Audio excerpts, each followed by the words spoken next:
Okay, let's get started. Welcome.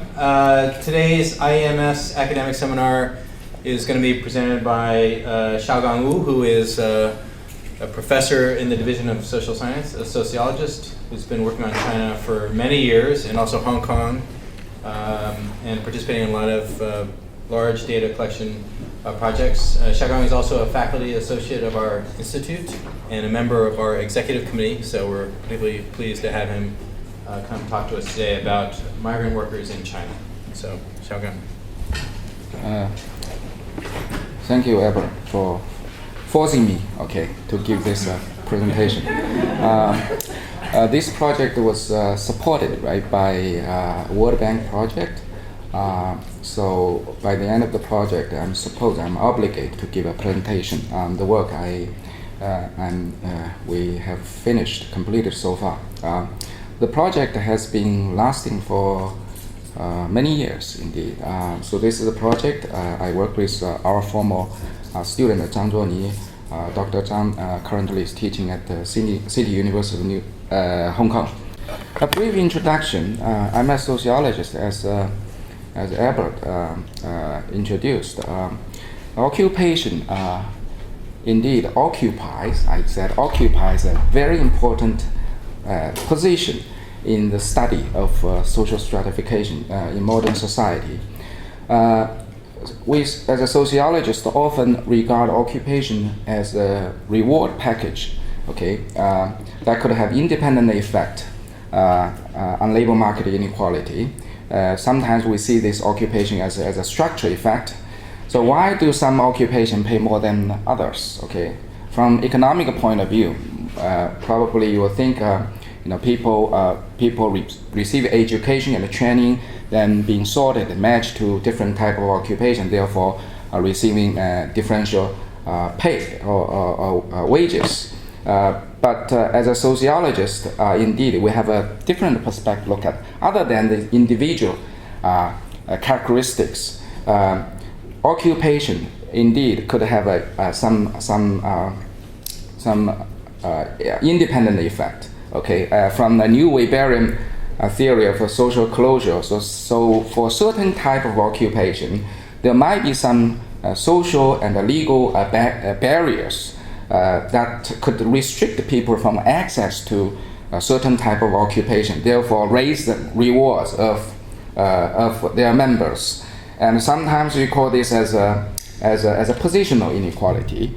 The empirical study of occupation and earnings inequality indeed comes from attribute the variation of earnings inequality among different groups to two sources. The first is called between occupation inequality. This is easily understandable because occupation are differentially rewarded. We know in connection to maybe the division of labors. So unequal access to occupation could have an important source of inequality among different social groups. So, for example, women and men, we know they are paid different, or we see the average men and women on average they receive different wages, right? One important reason is women tend to be concentrated in certain type of low-paid occupations. The second source, within each occupation, workers may also be paid unequally based on their observed unobserved individual characteristics. This we sometimes call within occupation inequality. The distinct role played by the membership in these groups in restricting access to occupation opportunities and differential pay within the same occupations remain subtle to a large extent in the literature. So usually for two reasons. On the one hand, first of all, is that we know the distribution of say two groups across different occupations might be different, but we know in modern society, the legal regulation labor market, particularly in Western countries, prohibit open discrimination against certain groups solely based on some observed attributes such as gender, age, race, or national origins. We know in many cases you cannot say we don't want to hire anybody, okay, certain based on, say, we don't want to hire female or minorities, etc. But on the other hand, the differential access to certain occupation may also have resulted from different preference among social groups. So you cannot really differentiate between these two. Even women, right? Women and the men tend to do different kinds of jobs, right? You don't know whether this is, at least in the first case, right? They might be due to people's personal preference instead of this open discrimination, and certainly we cannot find such kind of cases. So therefore, in the literature, scholars has mainly focused on pay penalty within a specific occupation to infer the existence of wage discrimination against a disadvantaged group, which was measured by the unexplained earnings inequality after taking into individuals' characteristics into account. So this is a very boring literature review. But I think the more interesting thing, okay, is a Chinese hukou, a household registration system, is kind of different from characteristics we normally examine to draw the group boundary. The hukou, right, is instituted by Chinese government to divide Chinese citizens and serve virtually as an administrative control of access. So therefore, you can openly so-called discriminate, right, based on whether you have local hukou or not. So by the control of access, I mean first it controls both the migration farmers to cities and the job opportunity available to them once they get there. So we know hukou has been instituted since 1950s, right? So initially the hukou system, a household registration system, was used to, I call it, segregate rural and urban population, right? Spatially segregate rural and urban population. During the reform eras, whereas the first access control has been relaxed to a large extent as regional economic inequality result in large-scale internal migration from inland villages to coastal cities. The second access hurdle evidently remain a major issue in today's Chinese urban labor market. So migrants tend to concentrate it. We know from a large body of literature, they tend to concentrate in physically demanding, low skill, and potentially dangerous, hazardous sectors in which urban locals are usually reluctant to work if they have choice. So therefore, applying this perspective to the case of Chinese urban labor market, so many previous studies have revealed the earning disadvantage of rural migrants in urban labor market and pointed to the institutional barriers associated with the hukou system in China. However, few have explicitly differentiated between the role played by segregation. In another term is called social exclusion on the basis of hukou, and by direct wage discrimination in the labor market. So by the way, the policy brief, right, the title I said, right, is to some extent is misleading. Okay, so when I'm not going to talk about wage discrimination, trying to emphasize more on segregation. So in this project, this data, this article, we analyze the data from mini-census 2005. We contribute to the literature by explicitly examining how occupation moderate the linkage between hukou status and earnings differential between rural migrants and locals, urban locals. The background, last week we had a guest speaker from University of Washington, Ken Win Chang. He gave us a very detailed account of recent progress or reform in reforming Chinese hukou system. So I don't need to give a very detailed introduction. The hukou system basically, since served as important administrative means for the state or Chinese government to deal with the demographic pressure in the course of rapid urbanization since 1950s. So the government-controlled population migration has been weakened since 1978, especially since 1990s. However, geographic mobility, particularly from rural to urban areas, become much easier than before. However, a sizable percentage of migrants continue to be denied the rights and the benefits of citizenship, simply because they do not have a local hukou, which has a detailed explained by Kevin last week. So therefore, this creates a second class of citizens in China. We are normally known as we have a special term called no-mingong, right? Mingong, peasant workers. The size of a floating population consists of migrants who have resided in the place. We define the place of destination for at least 6 months or above without local hukou. By 2000, it reached 140 million and 147 million in 2006. In other words, 10% of the national population are actually moving. So among all economic disadvantage faced by these rural migrants, earning disparities between this group and the urban local workers have received much attention from scholars and policymakers. Simply one reason is that it's easy, right, to interpret and analyze.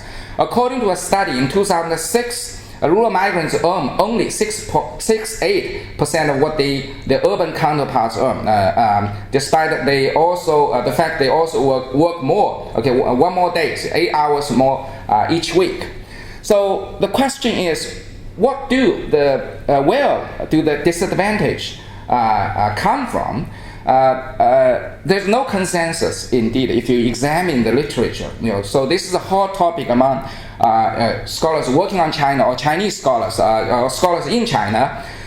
So some people said, well, because these migrants, they lack of local hukou, so inequality between those with local hukou and those without may be derived from two sources. The first is differential access to high-paid jobs. The second is individual variability within same jobs. So migrants are paid less, right? Mainly because they have poorly productivity-related attributes. I think this, from economic point of view, this makes sense, right? Low education qualification, lack of relevant working experience limited their chance for securing better jobs, better paid jobs. The second, mostly sometimes by sociologists. By sociologists, usually most of sociologists, they don't look at the data. Okay, so they just naively attribute. They say, oh, because they don't have hukou, right? They are discriminated. So rural hukou is a stigma. Okay, may lead to unequal pay for rural migrants in urban labor market by urban employers, even they hold similar jobs to urban market. Urban market. I think I said, right, typically the second account, right, is held by sociologists. But one rigorous, I think, the empirical based evidence, right, was actually provided by Meng Xin, economist, and Zhang Junsen at the Chinese U, published in Journal of Comparative Economics. They said there's a wage discrimination against them. So the two mechanisms, right, through which hukou plays its role. First is called segregation, because the label of hukou, right, so certain kind of job are reserved to those people only with local hukou only. Discrimination effect means employer tend to reward workers within the same occupation based on their hukou status. I know you don't have hukou status, local hukou status, so you have to, in order to survive in cities, right, and you have to accept the low wages. Okay, it's cheap labors, right? So the employers can take advantage of. The evidence I cited from by economists Zhang Junsen and Meng Xin. Here is a critique of their work. The first of all, I said the data they used is only from Shanghai. Okay, the survey conducted in Shanghai in the mid-1990s, and it's outdated. Secondly, is the sample size was too small. It's too small. Okay. Sometimes we always desire a bigger sample size. The too small sample size, actually, the small sample size, because of a small sample size, so occupation they used, right, to classify. They only classify into only 4 categories. So therefore, they are not allowed to distinguish between the distribution of occupation segregation, contribution of occupation segregation, and that of wage discrimination within an occupation to earning inequality.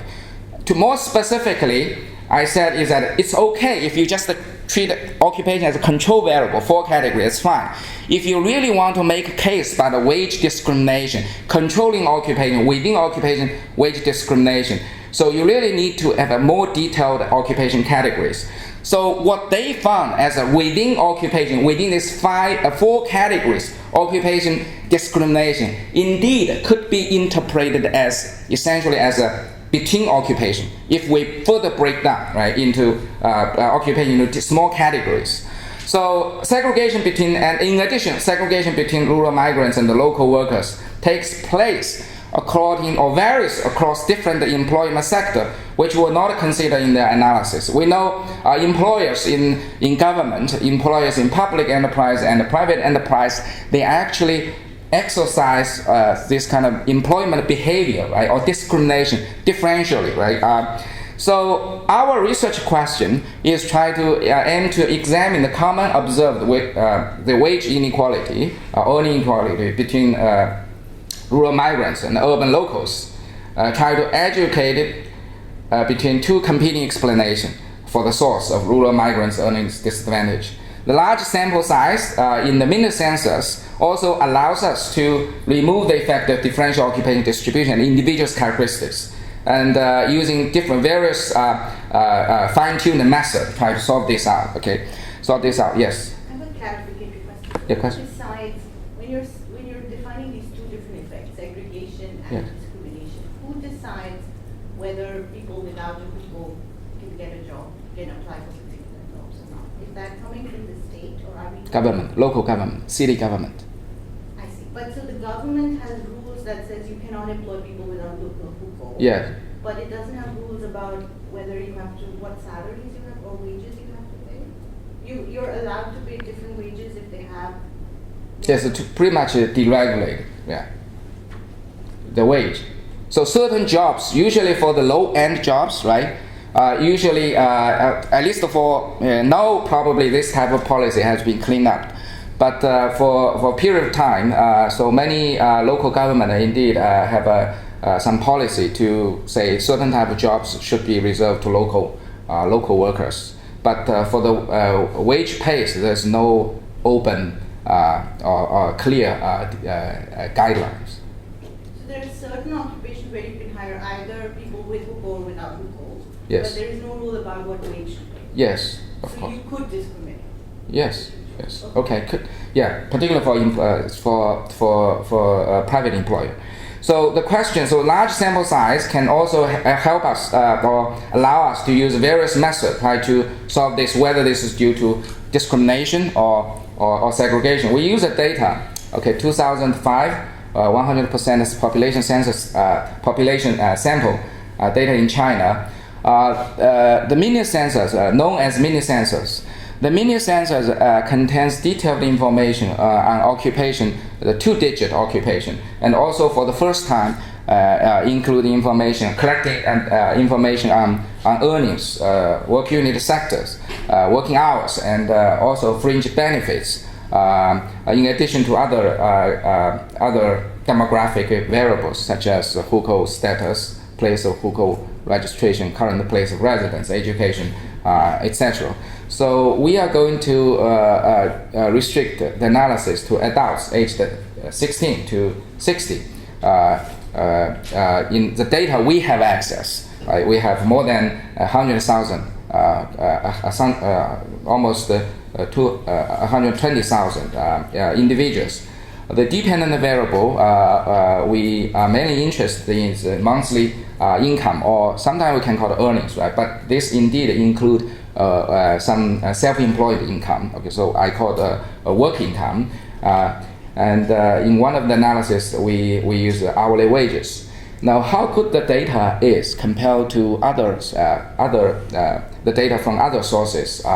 One of the review of our previous version of this paper question, right, the reliability of the China's mini-census income data, and we actually draw 4 different sources, right, and it shows at least in 2005, right? It's not far away, right? So it's not kind of absurd or so dubious, okay? Now, this urban household income? Yes, urban household. Household income, right? Individual work income, individuals. Like individual earnings? Yeah, individual earnings. So yeah, comparable. We did not do household income because this is the data we're going to use at individual level. The key independent variable we use here, we define basically the migration status, right? We define based on hukou status, the place of registration and also place of residence. So we're trying to differentiate 2 groups of people. First is called the rural migrant workers. Second is urban local workers. Okay. So for the 3 criteria, actually produced these tables, right? And last week, Albert mentioned, or some other people, right, in the audience mentioned about this so-called. You see here, this is a total. Okay, so in Chinese cities and the towns, right, 70%, 30% of them actually are migrants. They don't have local hukou. But even among those local residents, right, here the total 1/4 of the urban residents, de facto residents, indeed they have a rural local hukou, but they never migrate. So the register. So this is this of course is not the group we're interested. So this is largely due to probably urbanization, right? So some villages were incorporated into cities due to the city expansion. But we are mainly interested in compare and contrast to these 2 groups. Is those people with rural hukou status, but not having local registration status, registered elsewhere. But majority of them here are from rural areas, of course, right? So only a few say you have a rural hukou status, but registered in urban places. But we do see a sizable population. Indeed, they never migrate, right? But they live in cities with local hukou, okay, local rural hukou. So we are mainly interested in these 2 groups. Combine these 2 groups: rural hukou status, but with whose hukou registered elsewhere, compared to this local urban residents, right? And in the parentheses, these are the average monthly wages, okay, monthly salary they receive it, and so you can see there is about 10 to 12% of difference. Other independent variable, this key independent variable is occupation. Sometimes we use a 5 category, a broad category, as what Meng Xin and Zhang Junsheng used. But also we have 68 detailed 2-digit occupation categories, and we have work unit sector, employment sector. We divide the work unit sector into 3 sectors: government agencies, state institution, 党政机关, public enterprises, and private enterprises, including self-employed. Okay, and other control variable, individual characteristics, including education, gender, marital status, age, employment status, working hour per week, and also the county of residence. So in the empirical analysis, what we'll do is that first we're going to do just some kind of descriptive statistics to give you some clue about the findings we're trying to prove with a more rigorous method. Then we employ linear regression, linear regression with county levels fixed effect to show this the disadvantage of rural migrants compared to urban residents. And then we use econometrics method to decompose the gap between the 2 groups into 2 parts. First is called within group, within occupation component, and between occupation component. Finally, also we're trying to use a matching method, saying okay, only the groups, right? They are same in all other characteristics. Its only exception is the hukou. They differ in hukou status. Now, this is the data we have. Okay, unfortunately, I don't have the laser point. So you can say for education, of course, right? This is consistent with our common sense, common observations. So rural migrants, they're less educated, much less educated, and they tend to be concentrated in manual workers and sales, this low-end sales and service worker occupation, and in enterprise, so government, right, or civil servants, public sector, government agencies, the state institution, there are only few, right, less than 10%. But compared to urban locals, they work almost 10 hours. Okay, our data shows, right?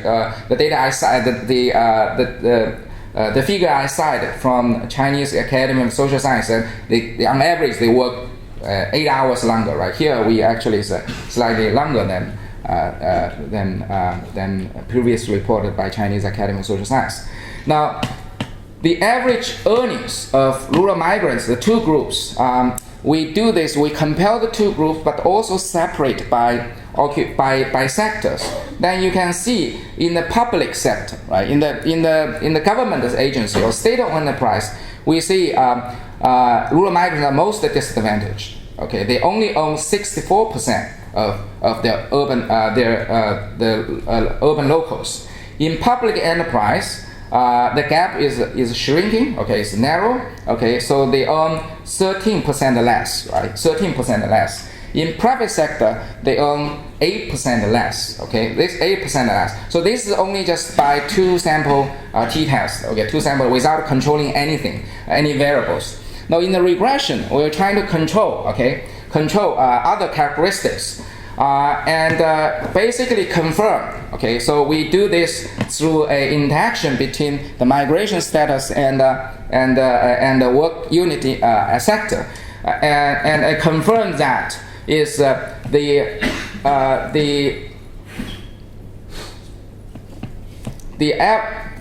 gap between rural migrants and urban locals is largest in the government sector, okay, smaller in public sector, and the smallest, okay, in the private enterprises. So the very net effect of rural migrants' status may result from imbalanced distribution of attributes such as occupation between rural migrants, the two groups, rural migrants, urban local workers. We know actually, if you know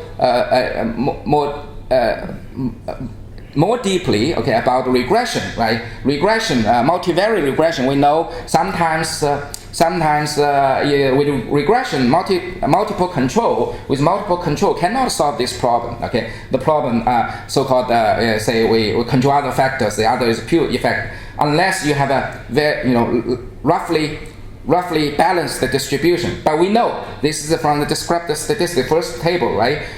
It's not. So we use two methods, try to disentangle the effect of migration status from that of imbalanced distribution. We observe the characteristics. First, we use the decomposition method, and the second, we use matching method.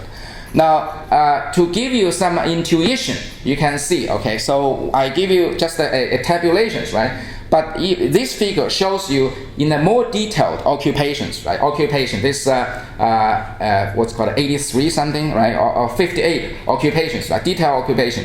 We sort them into according to their their socioeconomic status. We see here is that rural migrants, right? Typically, they concentrate in this menu, right? So this low and ISEI score means a low status job. Okay, in high status job, okay, high status job, only a few of them, right? Only a few, very small percentage of rural migrants can have access to those better paid jobs with high status. So, and also we can do so-called occupation segregation index. So basically, you take the difference in the percentage, right? The difference for each occupation. You take the absolute value, right? Then add them together, divided by 2. So this is called dissimilarity index, invented by Dudley Duncan, okay, and Beverly Duncan in 1955. So the index range from 0 to 1, okay. So say for the index indicates to how many percentage of say females or migrants have to be relocated, okay, to another occupation in order to produce a balanced distributions. In this case, you can see it's 55% overall. So there's a very high occupational segregation, okay? But again, this is a very by employment sector. In government sector, in government agents or state institutions, this is highest, okay, it's 0.57. In public sector, 0.2, and in private sector is 0.3, okay? So in private sector, that means only 32% of rural migrant workers have to be relocated to another occupation in order to produce exactly same distribution as local workers.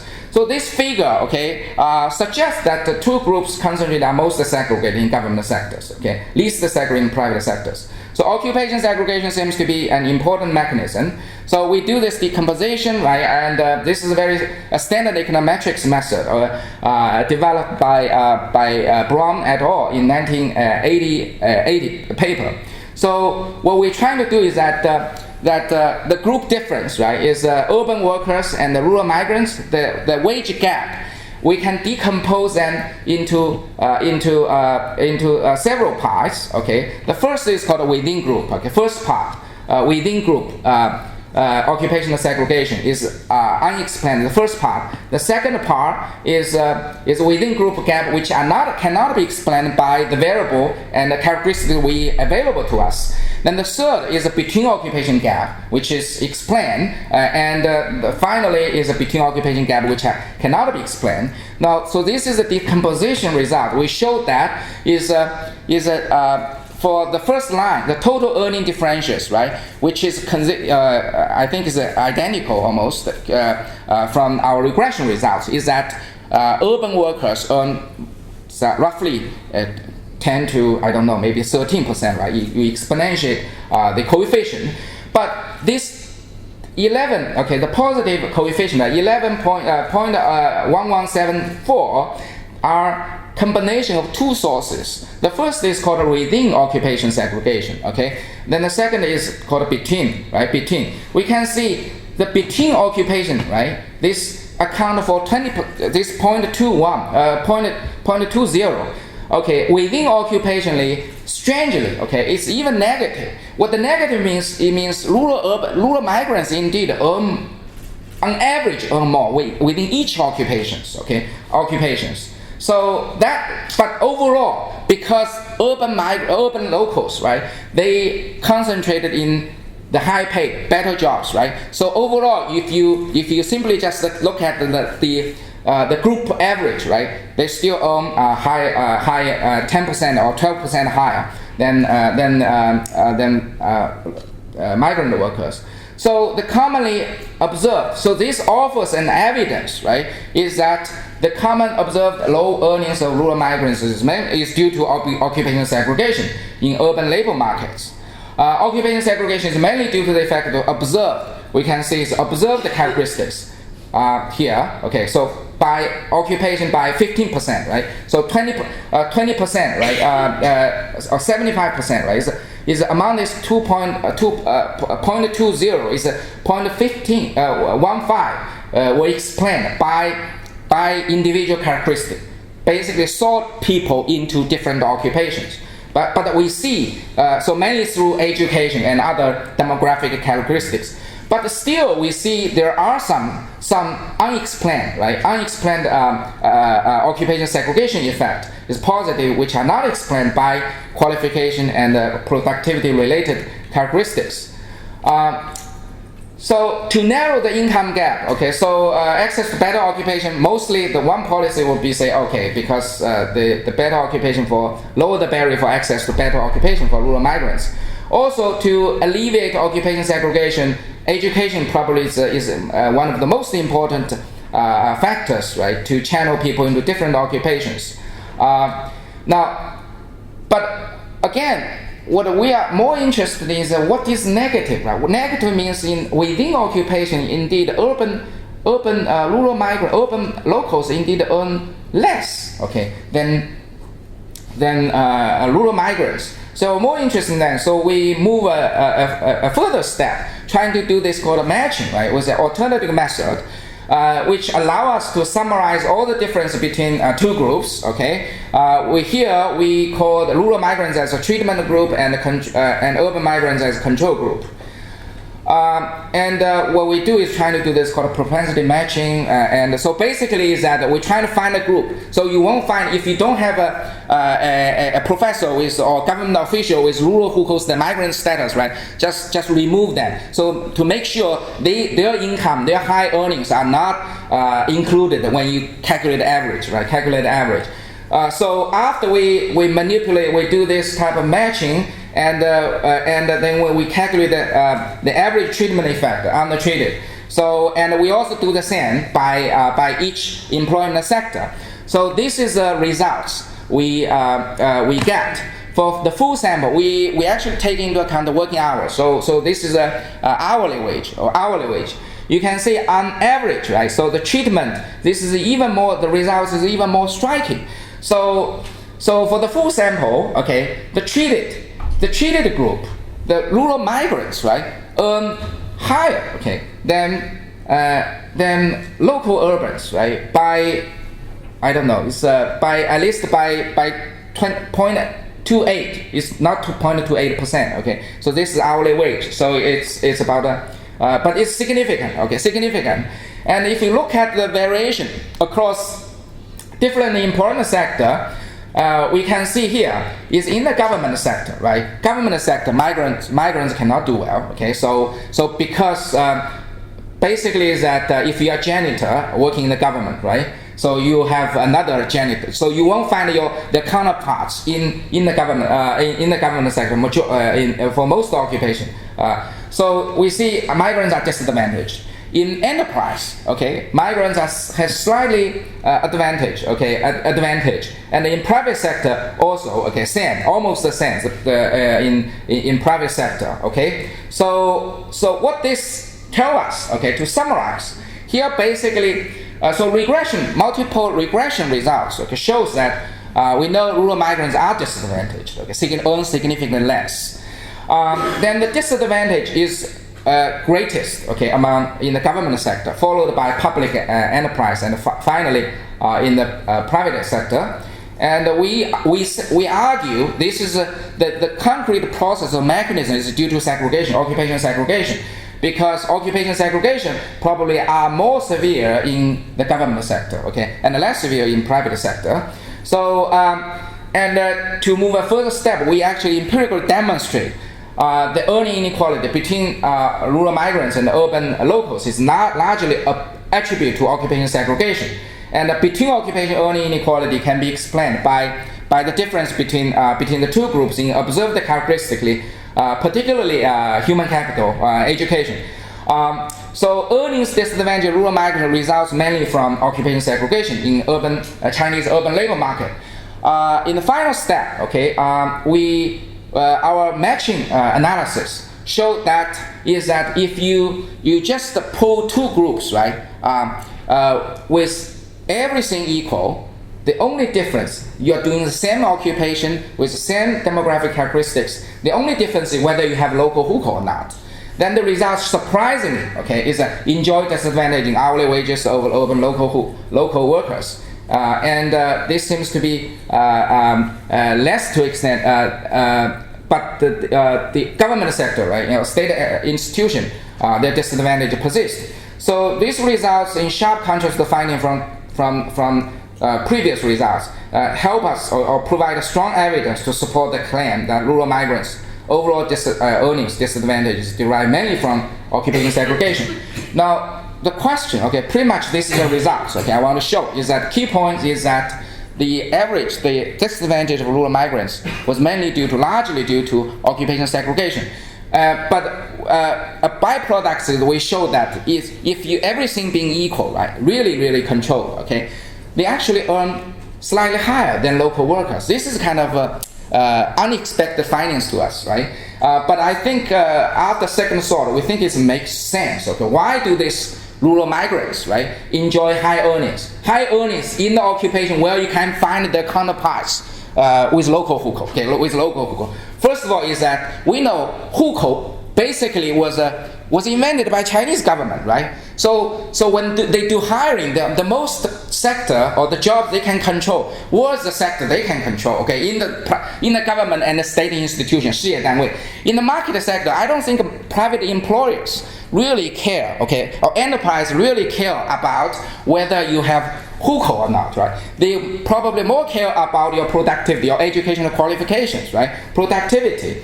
So this probably is one reason. Then second is that they pay workers, right? They pay workers because of the government regulations on some fringe benefits, social securities.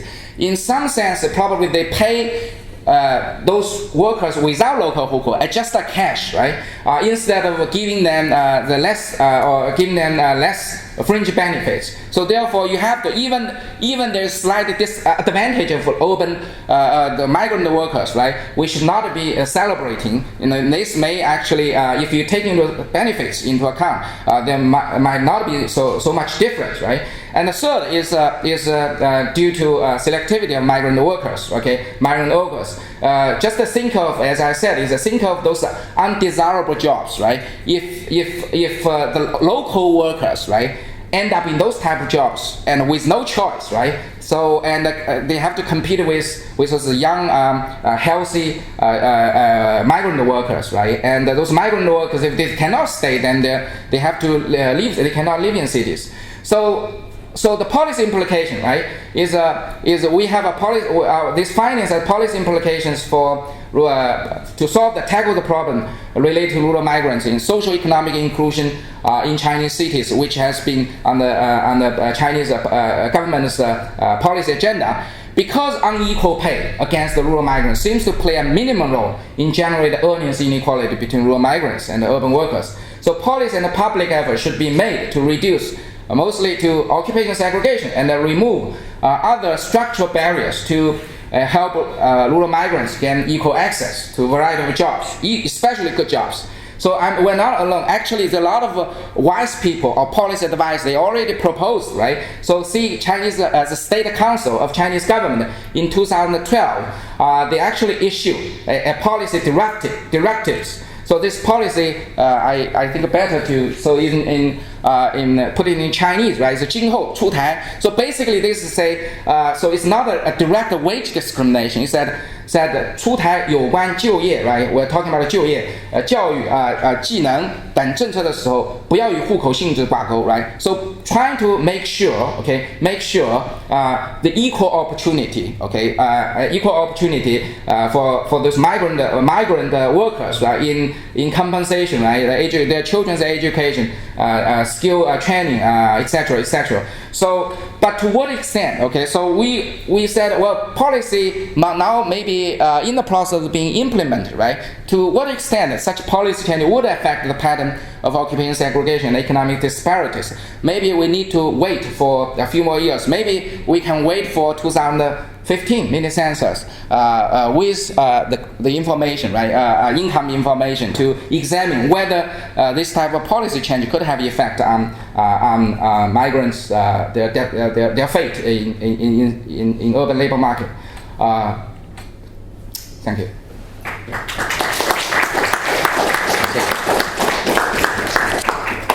So we have any questions? I have a couple of questions. Yes. Okay. So my first question is, economists would definitely go right to hourly wage. Most of the results you present are monthly wage. And I'm curious, do the results change at all with hourly wage? Because you would think that migrants work more hours, right? So we actually the average differences should fall. Yeah, we use that as control, but we certainly can do that part. Okay, that's just using hourly wage as a dependent variable. So, but we control hourly wages. The same. You control for work hours. Well, work hours. Right. Yeah. And then the other suggestion I had was, I'm very interested in this idea that employers pay migrant workers a higher wage, kind of in exchange for not having to enroll them in social insurance programs like health insurance, pension programs, etc. So that would exaggerate the wage advantage of migrant workers. Since the census data actually asks directly about participation in these programs, in theory you could control for that and then see if that can account for this migrant advantage within occupation. Yeah, the last story I give, I'm not sure whether we have control now. That's a good idea. That's what if we did not control, there ought to be have some reasons. But certainly, this is a very good suggestion. Okay, we could control, even do for the matching, right? For the matching, we can say whether you have to everything equal, right? Other than the demographic characteristics, individual characteristics, we also can control whether you are enrolled, right, in the social insurance program. Other questions? So when you say that education explains the difference, Yeah, some difference. so then I'm wondering if when you go by occupation, since you have this ISES score, Yes. you can actually see whether occupations where you don't need a lot of education. So you use the example of janitors. Over there, it seems much less likely that educational differences would play a role. You know, if you just went from like low score to high score, you might see that these things vary. Great. Yes, we are in the process of having a final version. We actually one of the reviewers in our previous version suggested we did that. So for some occupations, given they have the same occupation, particularly for the you said the low status job, right? Right. We see the. Education plans matter very much. Yeah. Then you see what we reported. So those migrant workers earn high, on average, except in the government sector. Okay. So in fact, so 编制内的, right, is a janitor with a tenure track janitor, for example, right, and a temporary janitor, right. So you see the difference because this system was created by Chinese government, right. In the private sector, in enterprise, there's no difference. Okay. So the low end controlling at the given the education levels, there's no what we actually for certain type of occupation we see what we have reported in the last part of the analysis. But those are the occupations where education Yes. matters. Yes. Yeah. Okay. Jane? So thanks for a great paper. I have two questions. So you state that the hukou system is developed by Chinese government, but actually those employers there are mostly local government, right? Yes. And the hukou system must be developed by Central government. So is there any rule by the central government that local government cannot pay, more wages to these migrant workers, or is it? So what would be the local government's incentive to provide them local wages? No, I think on the moral base, right? The central government always said. So you see, this is the state council, right? State council always just issue directives, say, hey, we should treat migrants, right, equally, okay, should not discriminate against them. But I think the main problem now, okay, is came from local government because migrant workers simply, if you are so local government only are obligated to provide public service or school-based hospitals, public service, right, to those people with a local hukou, okay, the social security or social welfare programs, right.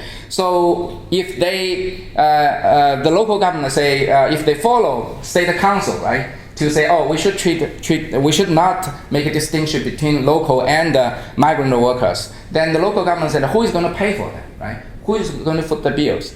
So therefore, the main agent to discriminate migrants now came from local, particularly those say like the popular destination like Shenzhen, right, and Shanghai. They really they cannot live without migrants, but they also want to select or select migrants. Okay, so some migrants type of migrants, particularly those low-end migrants, right, unskilled migrants, they don't want them to stay. Okay, they don't want them to. So the door is slightly open just for talents, right?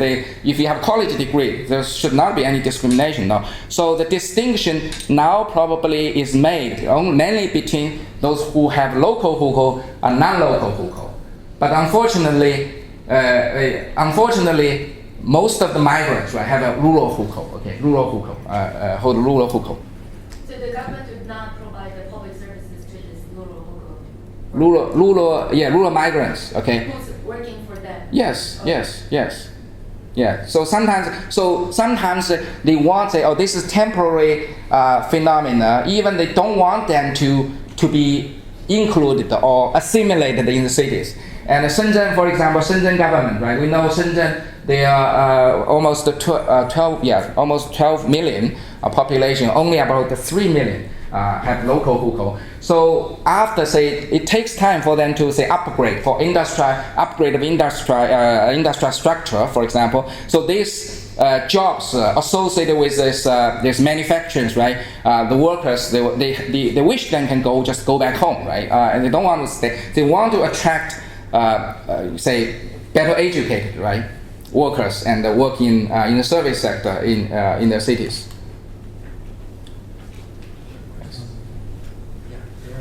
After the presentation, actually, I just want to share some of my experience. So I don't know whether you agree that now hukou has become kind of has a trend of commoditization. It's become kind of product. The local government has lots of autonomies to manipulate these resources. So, for example, recently we have a graduate tell us that in Beijing, like the 4 auditing firms, we so-called SDA, vertical auditing firms, one out of them, one could get over hundreds of Beijing hukou quota. And other three cannot. If you choose to work this one, and they can get, if you're non-Beijing hukou, you can get a Beijing hukou, but not other three. So it's the local government kind of treating this thing because the government makes special contributions on some similar things or some special connections with local government. So that's one thing. Where sometimes like some cities, for example in Shanghai in late 1990s, early 2000, they just use this to, for example, they will open the gate, allow people, if you settle in Shanghai, you can buy a property here, and then you get kind of hukou called Laining hukou, blue stamp hukou. It's different type, different color, but then still it's valid. It's kind of urban registered. And then if the other type, of course, is the quality migrant, it's only used 7 days to get a Shanghai hukou to live in Shanghai. But then that only exists for a couple years, and then all of a sudden maybe they got enough number, and then they just cut this. It's no longer valid. Even you have higher human capital, so you cannot move to Shanghai, get Shanghai hukou. So in some place, really, the more inland it is, the more this phenomenon exists. Like the officials from government, they use this to block people, and then they can kind of sell this, label this resources. For example, if you get a hukou in Beijing, I was told the price could be like 300K or 400K RMB. If you get a hukou in Inner Mongolia, it could be like 200K. When I graduated from Hong Kong University. So Dan, can you wrap up, please?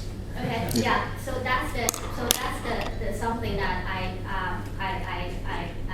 really benefit from your talk, and I think it's that actually explains why it's in the state sections the group cannot do well, and then in other parts they do pretty well. Okay. Just yeah. Thanks for your elaboration. Okay. This hukou policy implementation. There's huge variations in different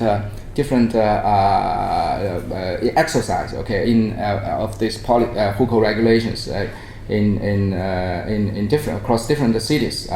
So I think this consistent what you provide, say Beijing, right? Beijing probably is dominated by mostly the public sectors, right? Government, right? Central government, government. So So, but what you described in Beijing, right, is not something you can find probably in Shanghai or south in Shenzhen, right? And this is consistent with that because Shenzhen, most majority are private enterprises. And the question you asked, not really you asked. I think I want to just add one more point. Is indeed is one comment I heard from my previous presentation that people say, oh, you talk about the whole world, the China, right, the whole pictures, but what about regional variations, right? So hukou now, Chinese hukou, indeed there's in general there's less benefits and entitlement attached to hukou. Okay, so especially to the place you don't want to go, right? Say Inner Mongolia, for example, or Tibet, right? Even it's urban hukou in Lhasa, right? You don't want to go. So the only place, okay, which has the values or people are more desirable to get, right, are this called first-tier cities: Beijing, Shanghai, Shenzhen, Guangzhou. So that's why you see now Chinese government in recent reforms, right? They try to basically in general these are open, right? So you can get local hukou in the county seats. County level cities, but for the first tier, the big cities, right, they still strictly control. And we did this. We checked the results, so whether there's holds across different regions, and it shows that the pattern we found, right, there's no region. The variation, the pattern holds, but the pattern holds, but the degree varies. And in one specific analysis we conducted in Xinjiang, it shows exactly the same results. In one province, we showed that is rural migrants, Han migrants, indeed earn higher than Han locals, and also Uyghur minorities in Xinjiang labor market using the same data from mini-census. Yes, last question. So my question is somehow related to what you just talked about. So I'm wondering, you have some like 30,000 observations in your study here. Yes. And I wonder if you can distinguish between if there's different effects from different cities. Say if this differential is different in Beijing, Shanghai, and Shenzhen. And because from last week's talk, it says that for like in Shanghai it's about it has a lower percentage of floating population than in Shenzhen, and in Shenzhen it's about 70%. Yes. So I wonder if these like regional differences. I think it's unfortunately, I said for this type of analysis, talking about segregation, you need a very large sample, right? But unfortunately, the data we have access is not large enough. Okay, if it's large enough, we can actually do just select the cities, the major destinations for these rural migrants, typically in Guangdong and Shanghai, right? But we cannot separate. So what we do is we only separate by regions, east, coastal, middle, and western. In the paper I talked about Xinjiang is that we have access to. Basically, it's not direct access. Basically, is that we do from the same. We don't have direct access to the data, so it's a very large data, and we extract the Xinjiang and ask them to run the analysis for us. So for the single case of Xinjiang, in that type of paper, we had more than 20,000 cases, right? But here we only finally in our data analysis we only have 50, just 50, about close to 60 of. 50,000 right, cases. So, for this study, is your sample mainly located in certain cities, or is it evenly distributed from different cities? I would bet probably yes. It's mainly located in certain cities, big cities. But again, so they're concentrated in certain cities, but they're also spread in the nearby regions, right? So if we only select a few cities, probably the sample size is not enough for us to do analysis. Other questions? Okay. I guess. Okay, last question, and then we'll. Okay, if not, actually, considering the family income per capita, which means they're not their small household in the city, but also their relevance and their parents or probably children in the rural area. Take their income into consideration, then the family income per capita would be even lower, and their compensation, consumption related with the welfare system related with their benefits, including their housing, their house insurance, and their education expenses, then the living standard of those migrant workers would be much lower. And yeah, you're right. So I'm not saying we treat migrant workers very well. Okay, I'm trying to say you see the disadvantage, but indeed there's something the different process, right? Some interesting, even it earns slightly high, right? So, but I'm not saying okay we shouldn't do anything. Okay, so migrant workers are perfect. Okay, we already treat them well. They earn high. Okay. Great. I want to thank Xiaogang for a very stimulating talk. Thank you.